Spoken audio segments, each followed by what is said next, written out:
انس بن مالک کی روایت ہے کہ لوگوں سنتے ہو جو شخص کسی چیز کے سے متعجب ہو کر،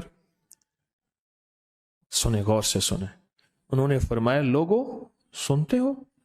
جو کسی شے سے متعجب ہو کر لا الہ الا اللہ کہتا ہے، اللہ ہر حرف کے مقابلے میں ایک ایک درخت پیدا کر دیتے ہیں جس کے اتنے پتے ہوتے ہیں جتنی دنیا میں دن، اور ہر پتا اس کے قیامت تک کے لیے اس کے لیے مغفرت کرتا ہے اور تسبیح پڑھتا ہے۔ متعجب ہوا، ہاں لا الہ الا اللہ، اچھا فلاں جیت گیا، واہ لا الہ الا اللہ، فلاں ہار گیا، اچھا فلاں بندے کے ساتھ یہ ہوا، فلاں واقعہ یہ ہوا، متعجب ہو کے کیا پڑھا؟ لا الہ الا اللہ، بس اتنا سا لفظ پڑھا، اور اتنے سے لفظ پڑھنے پہ اب وعدے سوچیں، وعدے سوچیں، کیا وعدے ہیں؟ میں کہ اللہ ہر حرف کے بدلے میں،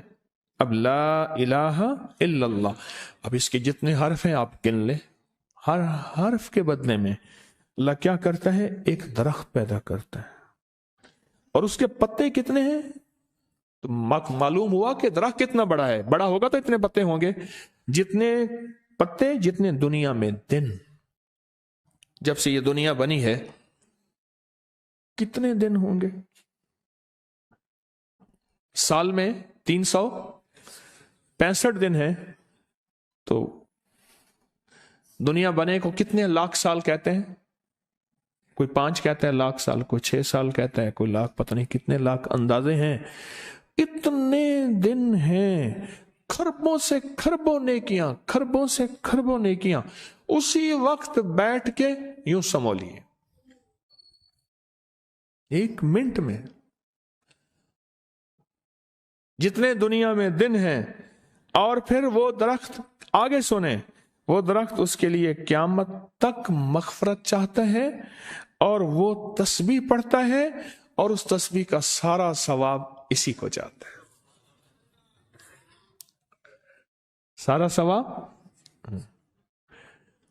ایک بابا جی تھے، ان کی قوم عالیوان قوم ہے، عالیوان کہتے تھے، نام یاد نہیں، میں نے بابا جی سے پوچھا، میں کہ بابا جی کاروبار آکے جھانبا،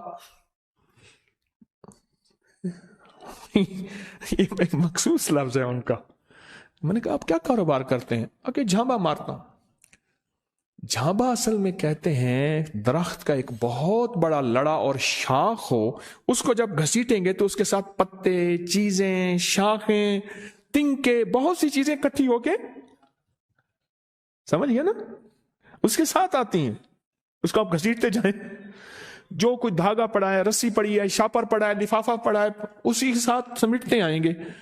تو وہ بہت سی چیزیں ساتھ لے آتا ہے۔ میں نے اس سے پوچھا کاروبار کیا ہے؟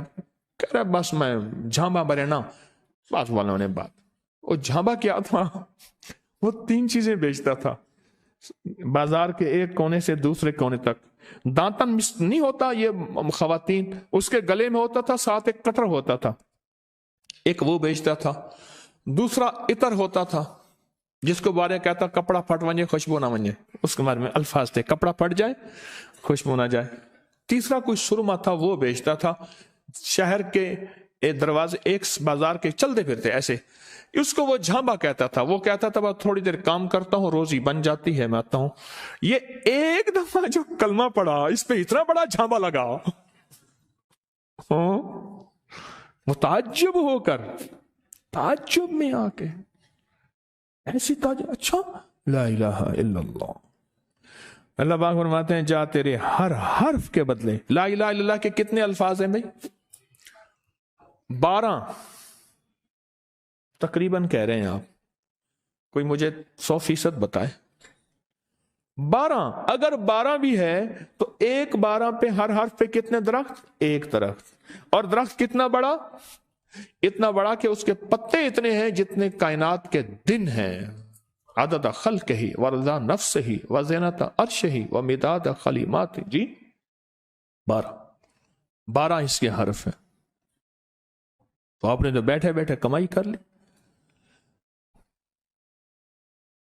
یہ مومنانہ مزاج ہے،